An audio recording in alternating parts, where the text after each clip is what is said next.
ان گندگیوں سے تو نے ہمیں بچا لیا. ہو سکتا ہے کوئی شاذ قول نکل آئے کسی بزرگ عالم کا کہ وہ کچھوے کے قائل تھے. ایسے شاذ قول تو ہر ایک کے نکل آتے ہیں. کوئی کچھوے کے جواز کا فتویٰ دیا ہو یا کسی سعودی سلفی عالم کا کوئی قول نکل آئے, ایسے تو شاذ قول نکلتے ہیں. پبلک اس کو مانتی نہیں ہے. کوئی بھی مسلمان مگرمچھ کی شکل دیکھ کے لگے گا کہ تو کھانے کی چیز نہیں ہے. سمجھتے ہو یا نہیں سمجھتے؟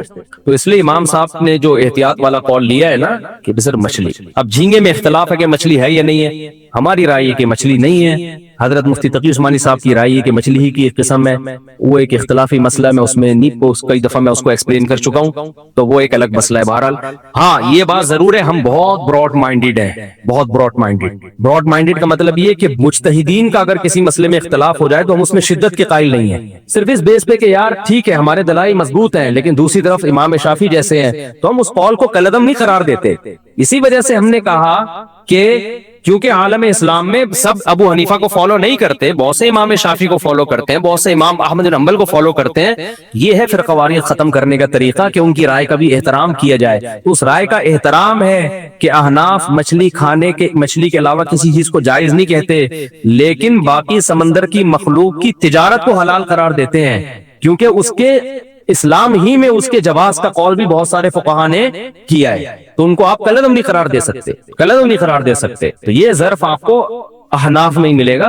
باقی جو آج کل مارکیٹ میں چل رہا ہے تو بس میری رائے ہے اور وہی صحیح ہے, اور اس سے ذرا بھی انحراف نہیں کرنا اور دائیں بائیں نہیں جانا, ایسا نہیں ہوتا. ایسا کرو گے تو چند بے وقوف خوش ہو جائیں گے آپ کی باتوں سے, آپ کے نعروں سے.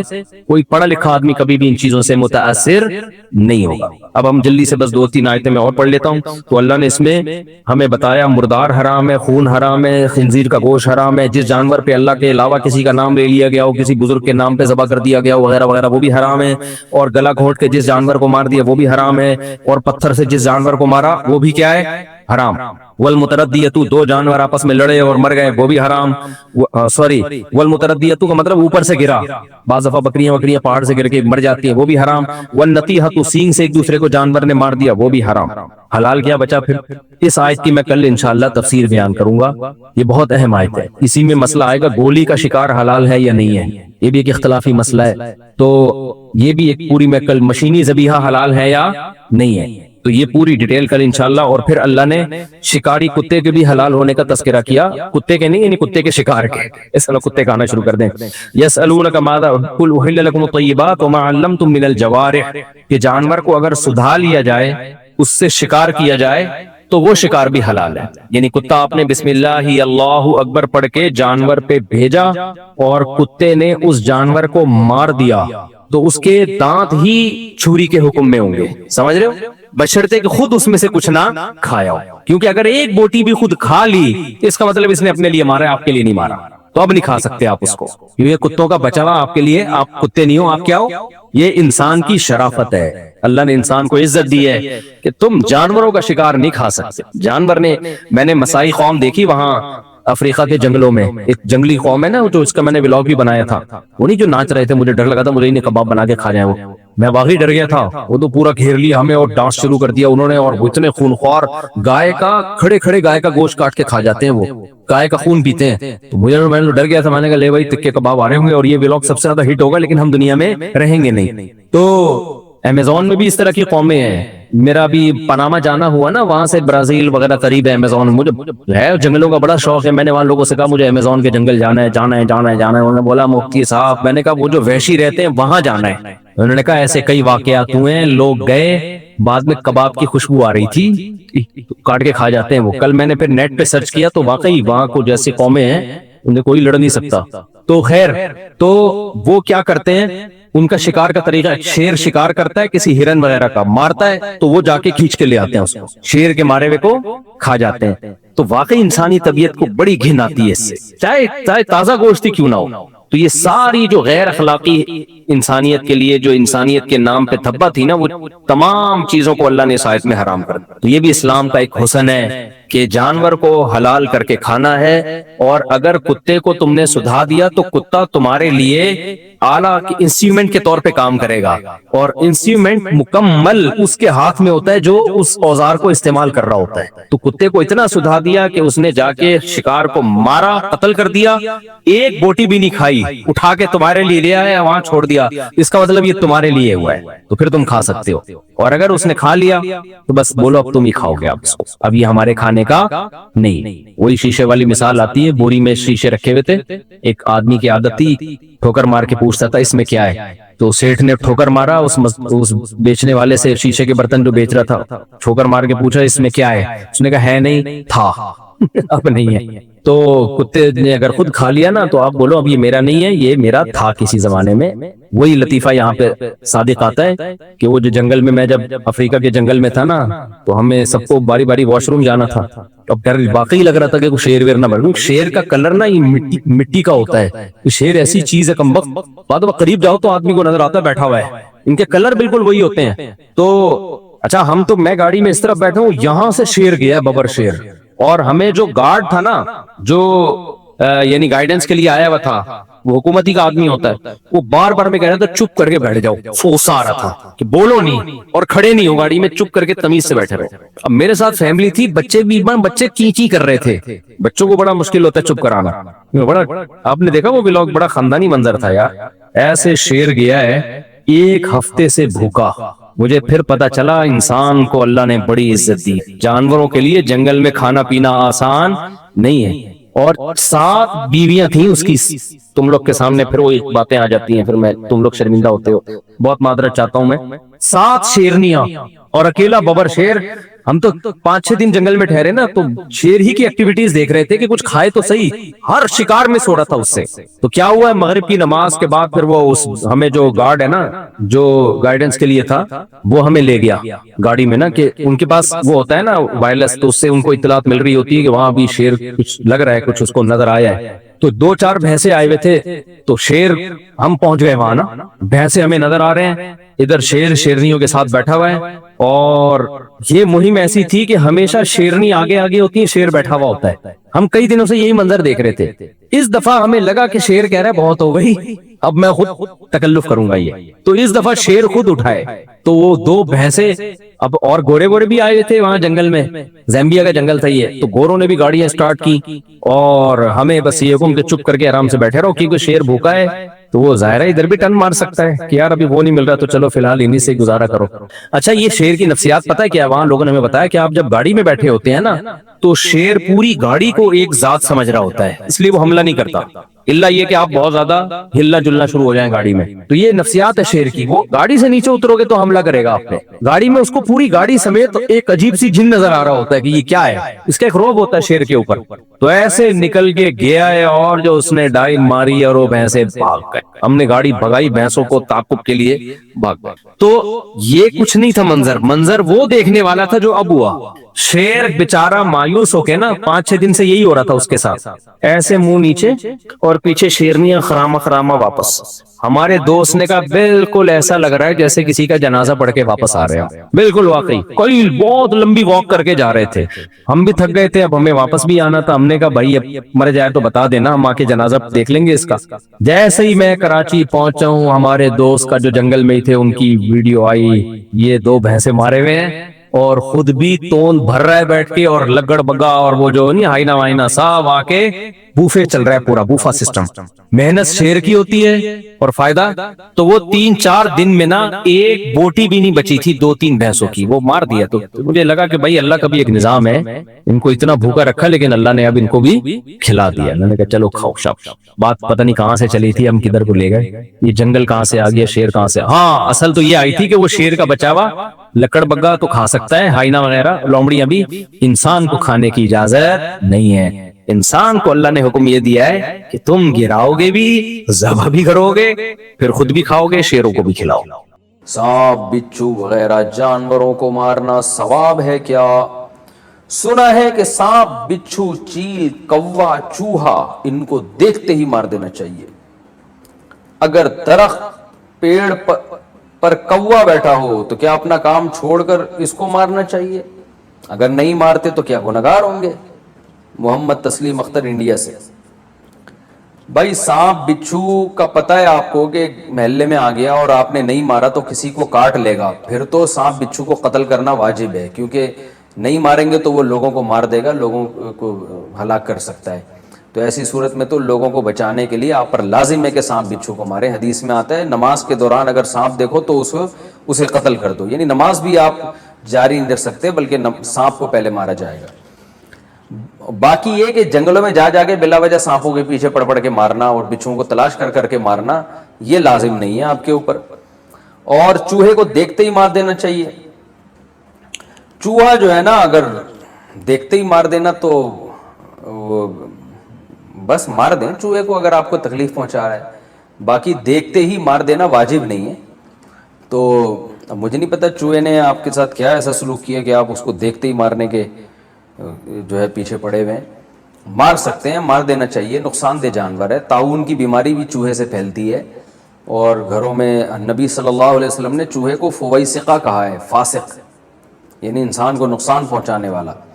تو اس لیے یہ بھی انسان کو نقصان پہنچانے والا جانور ہے. اگر آپ مال سکتے ہیں تو اچھی بات ہے, واجب نہیں ہے, لازم نہیں ہے. رائے مسئلہ درخت پیڑ پر کوا بیٹھا ہو تو کیا اپنا کام چھوڑ کے اس کو مار دیں؟ آپ تجربہ کر کے دیکھیں, آپ کے درخت پہ اگر کوا بیٹھا ہوا ہے آپ مار کے دیکھیں, اور پھر کوے اگر آپ کو چھوڑ دیں تو پھر مجھے بتائیے گا. اور کیونکہ آپ جب ایک کوا ماریں گے تو پھر کوے, آپ نے کوے کو ایک دفعہ مارا تو کوے آپ کو کم از کم 25 دفعہ ماریں گے, یہ ذہن میں رکھیے گا. کووں کے بارے میں یہ رپورٹ ہے. پھر آپ مجھے فون نہیں کریں گے کہ مفتی صاحب ہم نے آپ کی کلپ دیکھ کے جناب ایک کوے کو مارا تو کوے نے ہمارے ساتھ یہ حشر کیا.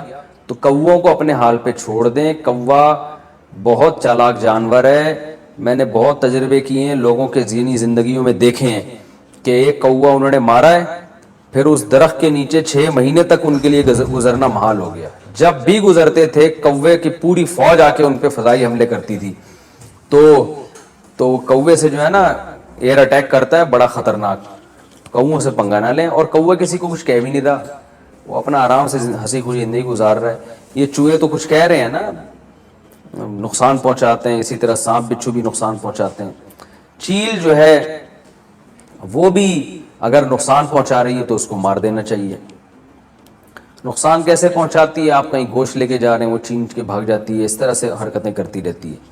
بلا وجہ چیلوں کے پیچھے نہ پڑے, نقصان پہنچا رہی ہے تو مار دیں. کہہ رہے ایک شوگر کا پیشنٹ تھا, اس کو ہم نے منع کیا کہ نہیں چینی کھانا, تو ایک کوئی صاحب آئے, انہوں نے اس کے سامنے شربت کا گلاس رکھا. بہت خطرناک پیشنٹ تھا وہ, بہت اصرار کیا, وہ نمازی بھائی تھے, بہت اصرار کیا بھائی یہ پی لو یہ پی لو. وہ کہہ رہے نہیں نہیں نہیں مجھے شوگر ہے. جب انہوں نے زیادہ اصرار کیا نا اور کہا اللہ نے چاہا کچھ نہیں ہوگا انشاءاللہ, اللہ نے چاہا تو کچھ نہیں ہوگا. دیکھو صحابہ کرام کا اللہ پہ توکل تھا, انہوں نے دریا میں گھوڑے دوڑا دیے. انہوں نے, یہ بہت اہم واقعہ ہے, اس کو بڑا سبق ملے گا اس سے انشاءاللہ آپ کو, خاص طور پہ دینداروں کے لیے سمجھنے کی چیز ہے. واقعہ ہے نا, ایک علامہ اقبال کا شعر بھی ہے اس پہ کہ دشت و دشت دریا بھی نہ چھوڑے ہم نے, کہ ہم نے تو صرف صحراؤں میں نہیں, ہم نے تو دریاؤں میں بھی کرامت کے طور پر نا گھوڑے دریا میں چلا دیے تھے صحابہ نے. تو ان صاحب نے کہا, داڑھی بھی تھی نمازی بھی, انہوں نے کہا دیکھو صحابہ نے اللہ پہ توکل تھا, دریا میں گھوڑے چلا دیے انہوں نے. تو سامنے شکر ہے کوئی عقل مند بیٹھا ہوا تھا جس کو وہ کھلا رہے تھے نا پورا چینی کا شربت.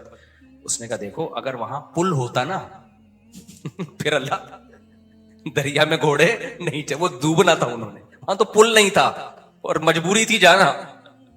صحیح ہے نا, پل ہوتا پھر صحابہ دریا میں چلاتے, پھر سوال ہی پیدا نہیں ہوتا کہ دریا میں گھوڑے چلتے.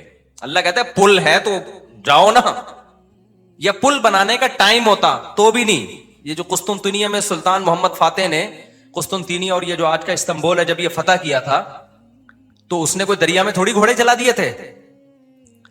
ان کا یہ جو استنبول کا جو قلعہ ہے نا آج جو 4000 سال جس کی پرانی تاریخ ہے, میں نے وہاں جا کے ولاگ بھی بنایا ہے, یہ ترکی کا جو مشہور قلعہ ہے, یہ تو عیسائیوں کے ہاتھ میں تھا, بہت مضبوط عیسائیوں کی اسٹیٹ تھی. اور نبی صلی اللہ علیہ وسلم نے خوشخبری سنائی تھی کہ نعم الجیش جیش یغزو القسطنطینیہ, فرمایا سب سے بہترین لشکر, کیا ہی خوب لشکر ہے جو قسطنطینیہ فتح کرے گا. آپ مکہ میں اور ترکی کی فتوحات کی خوشخبریاں دے رہے ہیں. ہمارے نبی کا یہ ویژن دیکھو, ایک پیغمبر جو نہ لکھنا جانتے ہیں نہ پڑھنا جانتے ہیں, لیکن کتنا کانفیڈنٹلی وہ کہہ رہے ہیں کہ کیا خوب لشکر ہوگا جو قسطنطینیہ کو فتح کرے گا. اور خوشخبری دی, جنت کی بشارت دی. اسی وجہ سے مسلمان فاتحین شروع سے لگے ہوئے تھے اس میں, لیکن نہیں ہو پا رہا تھا. تو سلطان محمد فاتح نے کیا کیا, وہ بھی فوجیں لا کے بٹھا دی, لیکن اتنا مضبوط قلعہ ہے وہ جا ہی نہیں پا رہے بھائی. تو مشورہ ہوا. اب انہوں نے یہ نہیں کیا کہ جی ایک طرف سے سمندر ہے, وہاں بھی سمندر کٹا ہوا ہے نا, آپ میپ میں دیکھ سکتے ہیں. تو سمندر میں ہم کیا کرتے ہیں, بسم اللہ ہی اللہ پڑھ کے سمندر بھی نکل جاتے ہیں. بڑھ جانا, تو ڈوب جانا تھا انہوں نے, اور کیا. تو اللہ کہتا ہے پہلے اپنے سارے اسباب اور وسائل تو استعمال کرو, پھر میری مدد آئے گی. تو سلطان محمد فاتح نے مشورہ لیا, بھائی کیا کریں یار, یہ تو ناممکن ہے. پیچھے پورا یورپ تھا نا, وہاں سے بھی تو مدد آ رہی تھی ان کی, تو ناممکن تھا اسباب کی دنیا میں بھی. 600 سال ہو گئے, علاقہ ہی نہیں فتح ہو کے دے رہا. اب تو کچھ کرنا پڑے گا کہ نہیں کرنا پڑے گا, اب تو کچھ کرنا ہے بھائی. تو ماہرین بیٹھے, انہوں نے مشورہ دیا. استخارہ نہیں نکالا, خوب سمجھ لو کہ استخارہ نکال کے دیکھتے ہیں فتح ہوگا تو ٹھیک ہے, نہیں تو واپس چلو. دیکھو وہ اسباب بھی اختیار کرتے تھے اور اللہ سے دعائیں بھی. سلطان محمد فاتح کے لشکر میں ہمیشہ کوئی نہ کوئی اللہ والے بزرگ اس وقت کے ہوتے تھے, ان کو صرف دعاؤں کے لیے لے کے جاتا تھا. وہ دیکھتا تھا نا ایک بزرگ ہیں, وہ لڑ نہیں سکتے, بوڑھے ہیں, کوئی بات نہیں حضرت, آپ ہماری صف میں ہوں گے, ذکر کریں گے اور اللہ سے دعائیں, کیونکہ اللہ تقوی اور ذکر پر مدد کرتا ہے. تو ایسے سیکولر نہیں تھے کہ ہم اپنی توپوں پہ اعتماد کر لیں خالی, نہ, ہمیں اللہ والے بزرگ بھی چاہیے. تو ایک نہ ایک بزرگ اس کی صف میں ہوا کرتے تھے جن کا کام ہے اللہ سے دعائیں مانگنا. خود بھی مانگتا تھا, لیکن بھائی وہ اپنے آپ کو سمجھتا تھا ہم اس لیول کے نیک نہیں ہیں, تو ایسے ایک بزرگ ہوں گے, ان کی برکت ہوگی, اللہ میں فتح دے گا. اور دوسرا, اسباب بھی دبا کے استعمال کیے انہوں نے. سلطان محمد فاتح نے جب دیکھا نا یہ اتنا بڑا قلعہ اور اتنی چوڑی دیوار, میں نے ولاگ پہ آپ دیکھ لیں, اس پہ اتنی چوڑی دیوار ہے بھائی, اس پہ تو پوری بیل گاڑیاں چلتی تھی دیوار کے اوپر, امپاسبل, ناممکن اس کو فتح کرنا. تو سلطان محمد فاتح نے بزرگ بھی رکھے اپنے پاس, اللہ بھی ہو, ذکر بھی ہو, اور پھر اپنے انجینئرز کو آرڈر دیا, دنیا کی سب سے بڑی توپ بنائی اس وقت اس قلعے کو فتح کرنے کے لیے, جس کو دیکھ کے آدمی, وہ توپ میں دیکھ کر آیا ہوں اس کا ڈیزائن, یا شاید وہی توپ رکھی ہوئی, مجھے یاد نہیں ہے. اتنی بڑی توپ بنائی ہے نا, اس سے جو لوہے کا گولا نکلے گا تو دیوار میں کچھ ہلائے گا تھوڑا سا وہ دیوار, کچھ ایسے جب 1000-2000 گولے نکلیں گے تو شاید دیوار میں کچھ دراڑ آ جائے. اتنی اسٹرگل کی اس نے, اور اتنے لوگ, ہم نے تو ترکی میں نا انہوں نے وہ بنایا ہوا ہے ایک آڈیٹوریم میں نا, وہاں پر ایک جیسے نہیں سیارہ گاہ ہمارے یہاں آپ کو ملتی ہے ادھر, پلانیٹوریم دیکھا ہوگا آپ نے, تو ایسے ہی انہوں نے وہ پوری تاریخ دکھاتے ہیں ویڈیو کی شکل میں. بڑا مزہ آتا ہے وہ دیکھنے میں, بڑا جوش پیدا ہوتا ہے یار, کیا خون خرابہ, اور ادھر سے گولے, پورا وہ منظر انہوں نے تاریخ کی کتابوں سے نکال کے اس کو فلمایا ہے. لیکن ایسے نہیں کہ پروجیکٹر پہ, بلکہ آپ جائیں گے نا تو آپ کو ایسا لگے گا آپ وہاں 3D میں آپ سمجھ لیں, آپ کو لگے گا آپ وہاں پہنچ چکے ہیں. وہ ایسا چیخیں نکلتی ہیں یار وہ منظر دیکھ کے, ایسے تھوڑی پیڑے کھائے ہیں مسلمانوں نے یار, پوری دنیا پہ حکومتیں کی ہیں, آج بیٹھے وزیر اعظم بن نہیں رہا. صحیح ہے نا. بہت محنتیں کی ہیں مسلمانوں کا ماضی بڑا خدا کی قسم شاندار تھا. میں بار بار کہتا ہوں نا, ایک گورے کی ویڈیو بھی میرے موبائل میں پڑی ہوئی ہے, وہ لندن میں یا امریکہ میں بھول گیا, یونیورسٹی میں وہ گورا لیکچر دے رہا ہے, ابھی میرے موبائل میں ویڈیو پڑی ہوئی ہے. وہ گورا لیکچر دے رہا ہے, گورا کہہ رہا ہے تو وہ کالا, لیکن گورا اس سینس میں کہہ رہا ہوں کہ امریکن ہے, اس سینس میں کہہ رہا ہوں, یا تو میرا خیال ہے امریکن ہے, یو کے کا نہیں ہے, وہ ان کا جو لبو لہجہ ہے نا وہ امریکن لبو لہجہ. وہ یونیورسٹی میں لوگوں کو بتا رہا ہے کہ ونس اپون اے ٹائم, ایک ٹائم تھا کہ آپ کو مسلم سائنٹسٹ کے علاوہ دنیا میں کوئی سائنسدان نظر ہی نہیں آتا تھا. ہر فیلڈ میں کون سا سائنٹسٹ تھا؟ مسلمان. اور وہ کہہ رہا ہے کہ فلکیات کے علم میں مسلمانوں نے اتنی ترقی کی تھی. پھر بغداد کی یونیورسٹی کا نام لے رہا ہے وہ, بغداد میں جو ہماری خلافت تھی. تو وہ کہہ رہے کہ آج بھی جتنے ستاروں کے نام ہے نا انگلش میں, سارے عربی سے آئے ہیں. سارے کہاں سے آئے ہیں؟ یہ عربی سے آئے ہیں. مسلمان یہ کام بہت پہلے کر چکے تھے.